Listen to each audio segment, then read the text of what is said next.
осы жүйелі форматқа өз кездесулерімізді ауыстырып отырмыз.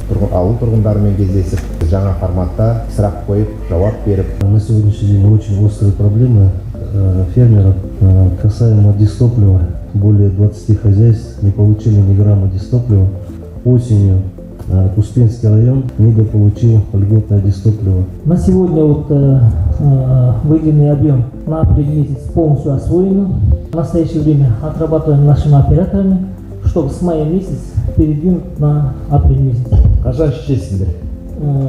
Бір аптадан көлемінде шешеміз. Изыскать возможность предоставления нам отдельного здания детской музыкальной школы.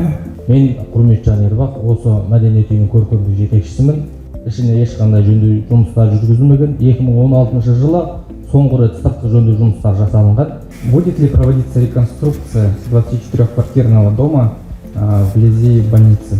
Ауылдың тұрғыны, біздің ауылда мәдениет үйі жоқ. Соны бізге салып беруге көмектесіңізші. У нас на территории села Успенки имеется Успенский аграрно-технический колледж. Имеется потребность в таких специальностях, как ветврач, токарь, водители легковых грузовых автомобилей, электрогазосварщики. Рассмотреть возможность расширения материально-технической базы для обучения данной специальности. Хочу, чтобы каждый включал патриотизм. Но мы перестали апеллировать к такому понятию, как социальная ответственность бизнеса. В свое время, став фермерами, мы все получили какую-то определенную помощь от государства. Государство помогло нам встать на ноги.